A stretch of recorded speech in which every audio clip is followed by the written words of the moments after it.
Okay, kommen wir zur Auflösung des Ganzen. Ich habe die leere Flasche nochmal in den Kühlschrank gepackt, damit diese wohl richtig schön eingedellt ist.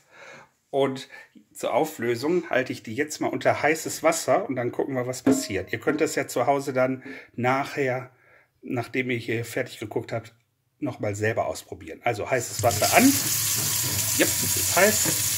Und jetzt runterhalten und ihr könnt gleich mal genau hinhören.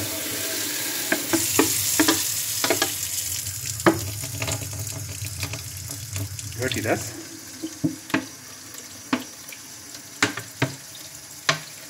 Und sehen könnt ihr das auch. Was passiert nämlich mit der Flasche?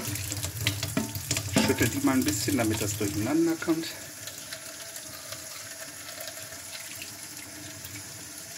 So, mittlerweile ist das Etikett abgegangen. Das ist aber dieselbe Flasche wie vorher. Ich hoffe, ihr glaubt mir das.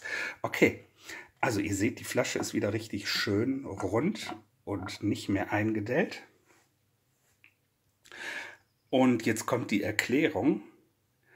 Wir haben die Flasche zuerst mit heißem Wasser ausgespült und das heiße Wasser dann weggekippt und dann anschließend den Deckel ganz schnell verschraubt. Und zwar war dann die Luft in der Flasche richtig schön heiß. Und die Erklärung ist, heiße Luft dehnt sich aus. Wenn wir die heiße Luft einschließen und dann in den Kühlschrank geben, mache ich jetzt nicht nochmal, ihr wisst, was gemeint ist, und dann in den Kühlschrank geben, dann kühlt die Luft in der Flasche ab, zieht sich zusammen und deshalb ist die Flasche so eingedellt. Also Erklärung, ganz kurz, die heiße Luft in der Flasche wurde abgekühlt und kalte Luft zieht sich zusammen und somit zieht sich auch die Flasche zusammen.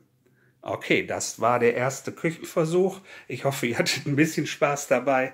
Demnächst kommt der zweite. Bis dahin, tschüss.